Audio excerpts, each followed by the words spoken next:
2.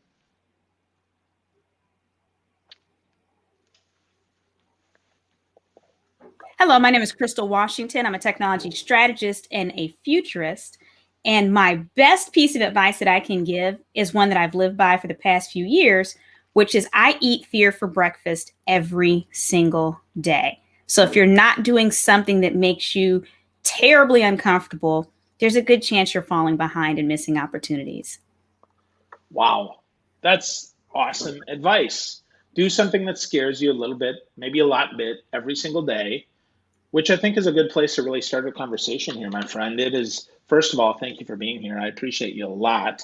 So, hope all is well. It's good to see Yeah. you. And anything for Phil. I mean, Phil, anyone who's watching us right now knows how amazing you are. I have adored you for years as a fellow speaker and really as a human. So it's my honor to be here with you. Thank you. Thank you. Back at you. Back at you. And we got together, what, 2 or 3 years ago now, which is Yeah. always fun to think about. We finally got to break some bread. So that was good. And we then connected over our love of technology, but not for technology's sake, which I think really makes you different from a lot of the nerds out there that just talk about tech for tech's sake. Though you have to tell us, you have 3 phones, Crystal. What do you have 3 phones for? You're making fun of me because I had to turn them all off before we started. No, I have an Android and I have an iPhone because I actually need both because I teach things that I need screenshots from both, right? Because those are the 2 major systems that people are using. And then I have a landline because that provides the best voice quality for phone calls with clients. So when I'm at home, which is all the time now, but before, I was on the road a lot, but I try to schedule calls for when I was in the office because it's just better call quality. You don't have to worry about someone saying, I can't hear you, or are you near an elevator? Or Yeah, all those important things that for many years we took for granted, and many years we thought, oh boy, you have to be hardwired in for everything. Well, now that we're all working from home and we're all, or at least more comfortable working from home, it's important to think about, like, so what's different, right? How can we stand out? How can we be different? And I like what you said before we got started here, and that is, if people are paying attention, if they're open to it, if they're willing to face fear, this is a really fertile time. So what does that mean to you, Crystal? Well, if you think about times in history, specifically, let's look at the United States. When some of the biggest companies started, and they were started very small, or when some of the most, I would say, some of the most important shifts happened culturally, it was during times of great distress. And I think most of us would agree that 2020 fits that description for multiple reasons. I tell people within the first 3 to 4 months of this year, the foundation of how we understand the world as Americans shifted twice. Not only COVID, but with all the civil unrest, which what I call Human Rights 2020, because I had to call it something, right? And so it shifted how we look at everything. But in the midst of all of this, there are new needs. There are holes that are developing with people working from home and more people trying to deal with their children's educations, with mates driving each other crazy, with there being holes left in how businesses are or are not working very well internally right now. There are so many opportunities, and not all of them require a great deal of investment to exploit. And I mean exploit in the most positive way possible, right? But it does require us to move out of our victimhood. And when I say that, I'm not victim blaming. There are people who have been dealt horrible hands right now. But once you get out of it and you look at what you bring to the table, and then you start being open enough to notice those holes, you'll realize that there's so many opportunities that are really ripe for the picking for you. Yeah, I totally agree. There's so much opportunity, so much here. Really, really fascinating. So, really good stuff, Crystal. So, as we think about these opportunities, talk to me a little bit about the technology and how that plays in, how we don't have to invest real big. Well, one of the things about technology right now is that we're all using it. And it's funny because, Phil, you speak on this, I speak on this. And I'm sure there are a lot of things we've been telling clients and audience members for years that some of them, there's always the minority that they go and do it and they get results. But then you're always going to have the people that are like, oh, one day, or, oh, I can't do that. It's for super smart people. And now some of those same people have emailed me laughing now saying, Crystal, I waited all this time. I wish I'd implemented what you said before because now I have to because of work. Or, oh, look, I can be on Zoom, or I can use this programmer.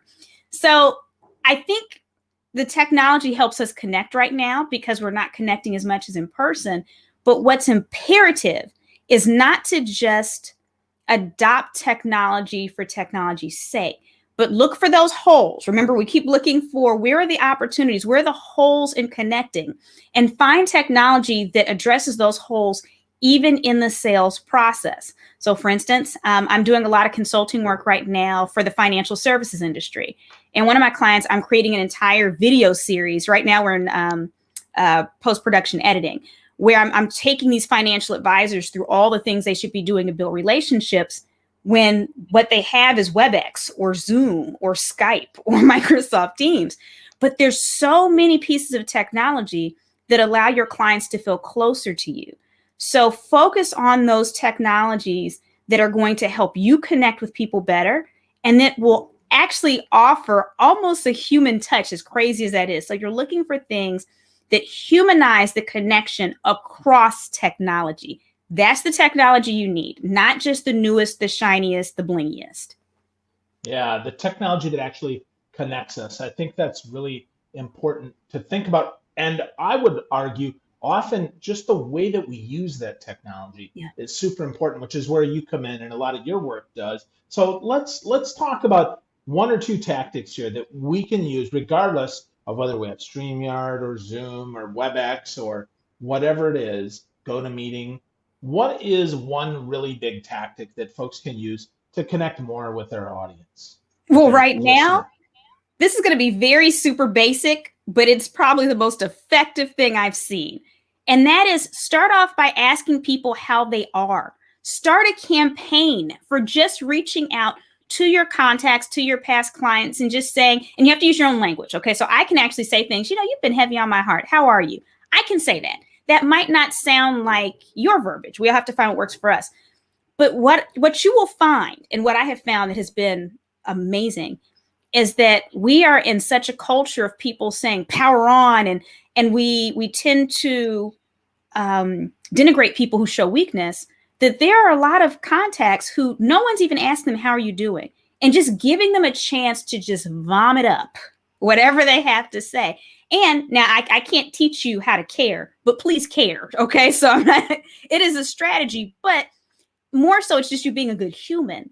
And as you reach out to people and you ask them how they're doing, listen for ways you can help them outside of even what you do. So for instance, I have most of the time I work with associations and corporations, but one of my clients just happens to be Mennonite Church USA. Random. I don't know, but I do a lot of work with them and I enjoy the Mennonites. I'm not a Mennonite. And so they have a lot of educational resources. And so earlier in this year, I had a couple clients who they were just talking about what a hard time they were having with supplemental materials for their children, educating them at school. Some of the schools had dropped the ball and weren't really doing anything. And I'd refer them over to the Mennonite resources. That has nothing to do with what I do for a living, but it was just me listening and being a good human. And what I have learned in my clients who I've talked to in webinars and in person about this, who have used the strategy, is people then you're top of mind with them because you actually care. So again, please do care. And then they start to ask you, hey, well, can you help me with this? Or do you offer that? Or I've been thinking about this. So don't lead with trying to sell people right now. Lead with really encouraging those relationships. That's one. The second piece of advice is once you know what it is they need, or once you're listening to them, find ways to delight them. And that might be a link to Mennonite Church USA resources. It might be a cameo video with their favorite celebrity or social media star that's actually giving them a shout out. It might be a customized send out cards note where their picture's on the front, or you're referencing something, a funny inside joke. I don't know if I have this handy. I'm actually going to show you something that I didn't plan on showing. That I did not plan on showing. And it's going to be slightly inappropriate, but I think we'll still be fine with it. So I had a client earlier on in this process, and we were just kind of exchanging conversation and, just kind of talking about the challenges. And this client in particular was having some challenges, but I reached out to them first and just really wanted to support them and found ways to do so. And in return, later on, when I was having a slight rough time, not with business was great, but psychologically, they sent me a little gift basket. And this card was in there. And I've had this card up in my office ever since, because whenever anything crazy 2020 happens, I look at this and laugh and feel better. And so this is the card that the client sent. Okay. Things could be worse. You could have chlamydia. That's fantastic, Crystal. And it's hilarious because this client, like, you wouldn't expect it. I mean, the client's very funny, but you wouldn't expect it.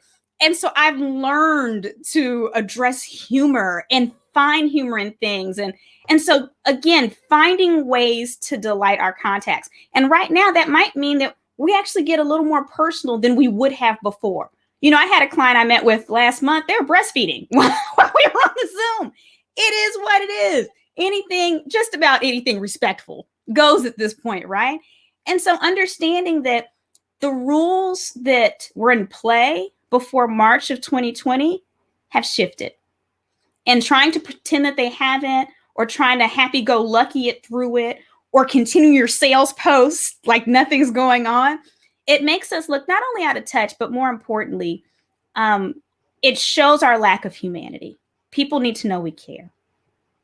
Yeah, that's so interesting and so true. I mean, the whole know you care, right? That's not a checkbox in your social media or technology strategy. Mm-hmm. That's really a piece of who you must be. And I think before it was probably okay to maybe not care because we were just looking at outcomes, results, and they were easier to get. But now more than ever, we've really had to focus on the other person and really listen, because one of the things that I've found helps is to think about what else is going on in their life that could be distracting them from this answer right now. So if you, no matter what you're offering, whether it's a new app or a complete consulting solution or anything in the middle of that, what else is going on in their life, right? What is it personally that might be happening? To your point, breastfeeding, right? Could be chlamydia, it could be something anywhere in the middle there, but whatever it is, it could be really an amazing thing that might stop them in their tracks and say, whoa,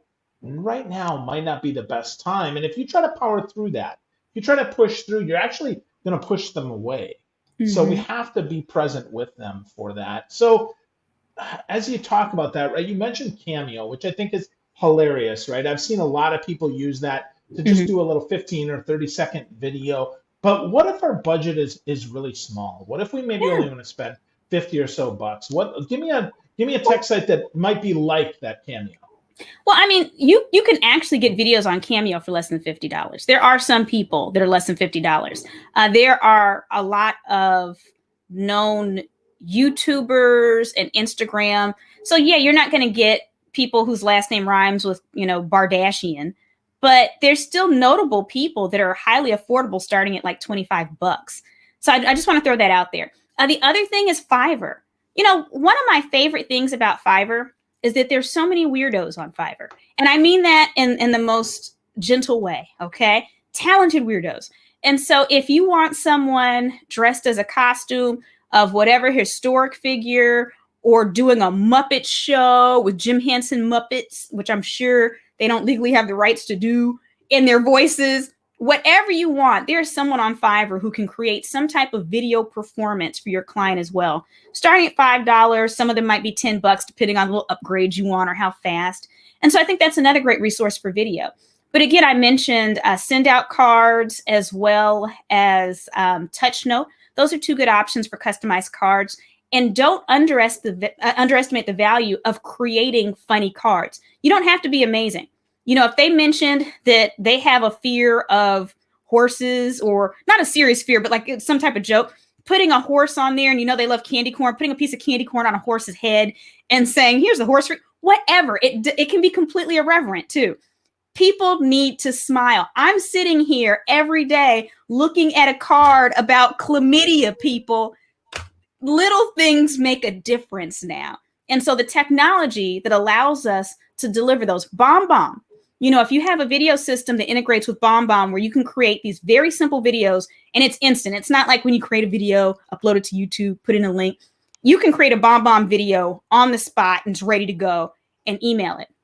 I love BombBomb because those times where you really want someone to feel your energy when you want to address them. Maybe they're dealing with loss. A lot of people are dealing with loss right now around COVID. I have a lot of clients who've lost close family members. I had clients that were in the midst of all those fires that were happening on the West Coast.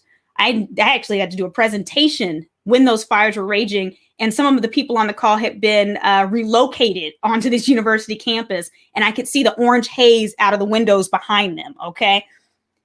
Anything that helps people feel your energy, and again, email can be dry. I mean, don't get me wrong. I craft some pretty silly emails, but still dry. But if you have a video where you're talking to them and you're just saying, hey, I'm just thinking about you right now, that makes a difference. And then I also send a lot of customized gifts, but I understand budget matters. I've sent a gift to one client who she loved a particular football team. And so I found a Lego, customized Lego or special Lego of her favorite person per her, tweets or whatever. And the Lego was not very expensive. And I had to also be mindful because she was in financial services. And so you can't get them expensive gifts anyways. And I'm the type of person that I aim to go way underneath the threshold. So if the threshold's $100, you're getting a $20, $25 gift from me, right? So I hope that kind of answers your question on what kind of technology. Those are just a few options. We said Cameo, Fiverr, TouchNote, send out cards, BombBomb, all allow people to feel a little bit closer to you. Awesome. Awesome. Love those. I also like thanks.io is a good pick. You can do Loom, you can do Vidyard. There's lots of good ones out there. I totally agree with you. Lots of tech out there that can help us do things in a little more fun way and more real time too. I mean, don't wait for a month to take advantage of that, right? Speed does matter, especially now when, the last 9 months, many people say has been the longest 10 years of their life. So we have to know that right now is a good time. So Crystal, you've done a lot with social as well, a lot of social media type stuff, and working in financial services. I mean, I've been in that space as well. I was a broker for a while, and it was well, to say it's highly regulated would be a massive understatement. So how can one in financial services be a little bit more effective with social and still stay within the rules?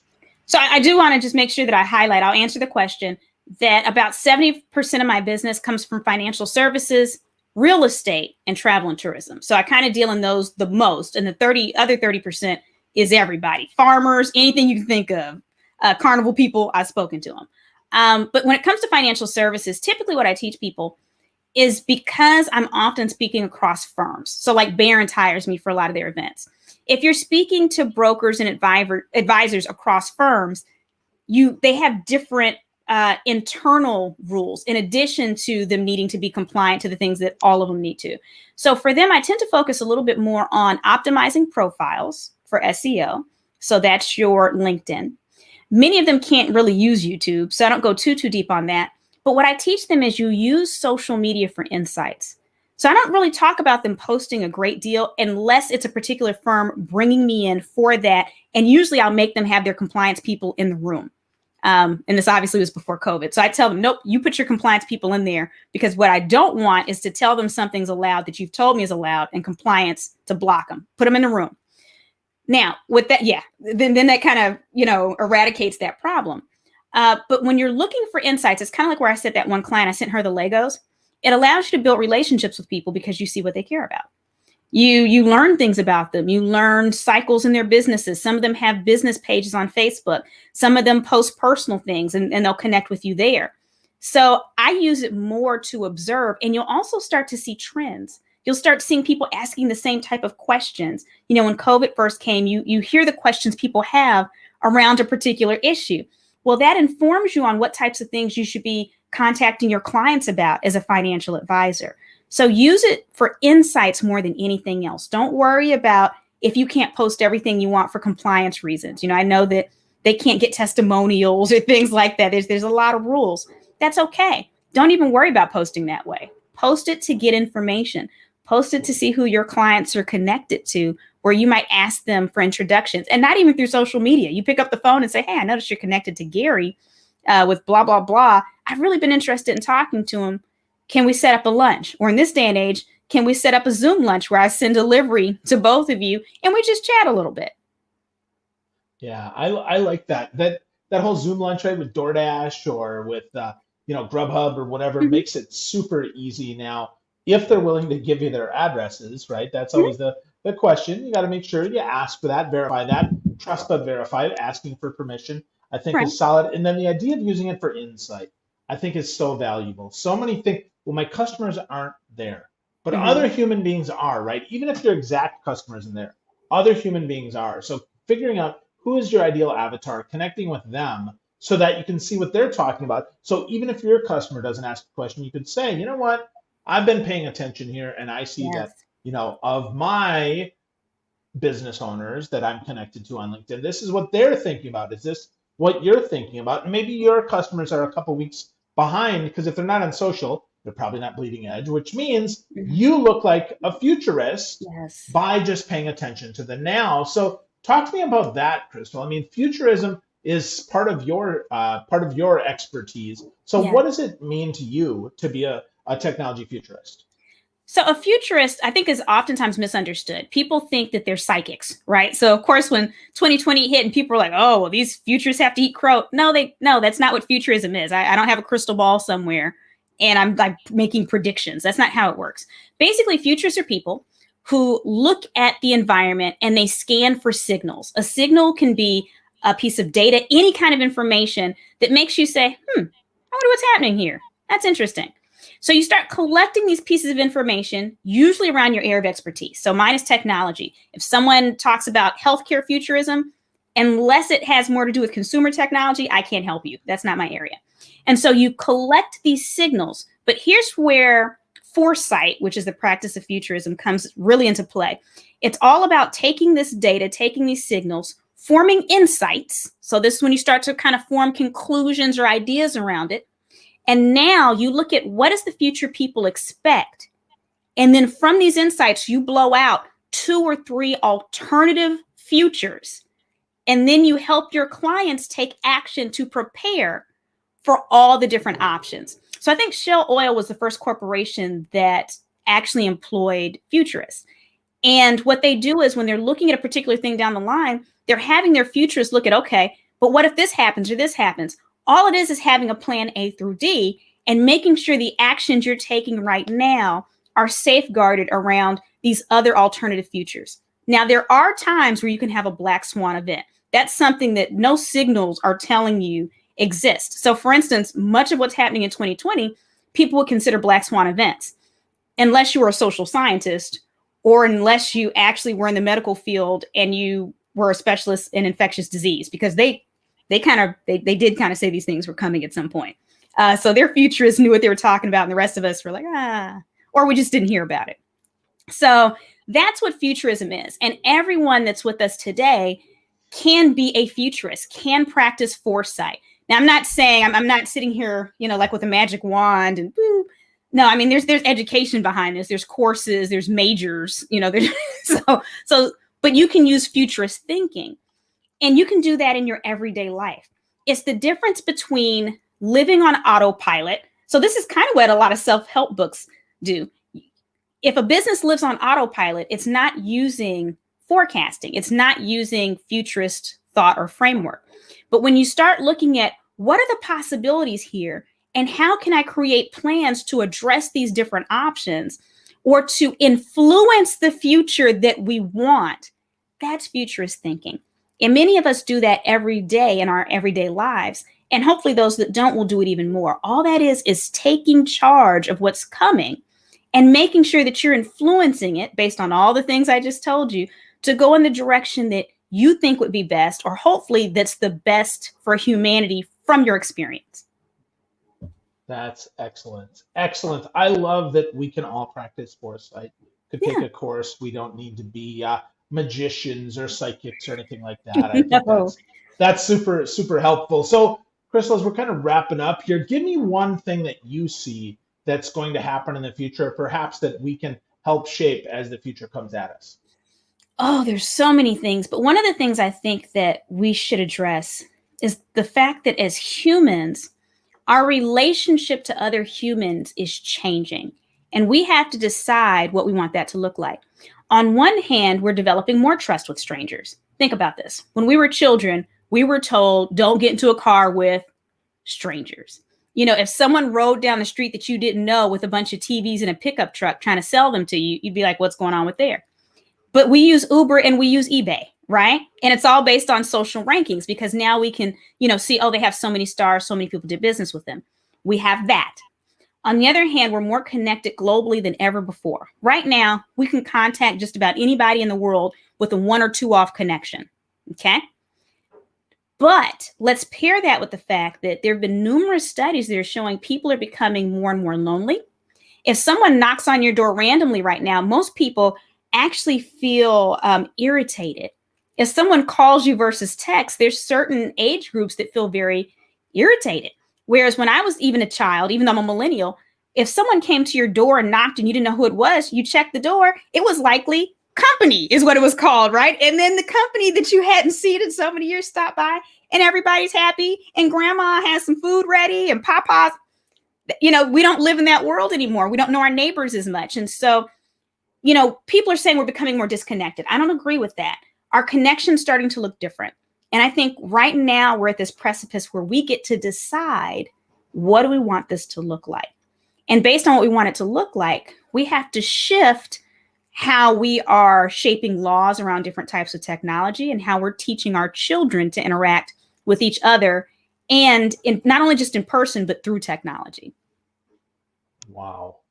Wow. I think that's so interesting. The book Bowling Alone was one of those seminal books by Sherry Turkell, I believe, or that was interesting, right? About the loneliness epidemic and how we're more connected but disconnected. But I love that you remind us that we always have a choice. We can choose how we deal with it, how we handle it, and all of that. So great, great advice as always. I love that you talked about facing fear, because a lot of people are afraid to talk to strangers and be with strangers. So Crystal, if you had one last thing that you want to share with folks that maybe I didn't ask, or just to reinforce one insight that you had, what would that be?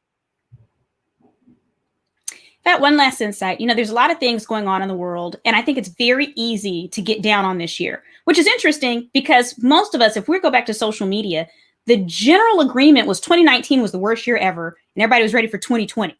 Little did people know what was coming in 2020. And now there's people that are saying, oh, I can't wait till 2021. Look, we don't know what's coming in the future. I would say live in the moment now. And if there's an issue that needs to be addressed, you address it. I address it. For our clients, within our businesses, within our communities, on a very micro level, we have to do whatever's in our power to uplift and help each other. And that also influences our business decisions. It influences how we interact with our clients, because we're looking out not only for humanity as a greater source, but our communities as well. So I just want to encourage everybody to feel empowered. If that kid down the street is falling behind in school and you can afford tutoring, or you can spend a few minutes creating a YouTube video, making funny sketches, showing them a math lesson they can go back and watch over and over again, let's just all do our part. That's what futurism is. It's taking action today to influence our future. Awesome. We all can do our part to make the future better, one step at a time. Crystal Washington, you are amazing as always, friend. For folks to connect with you, just go to crystalwashington.com. Just like it sounds, all of her social media is there. You can learn from her. Thank you so much, my friend. I really appreciate you making time for us today. You're the best. Whoop, whoop. Good times. Thank you.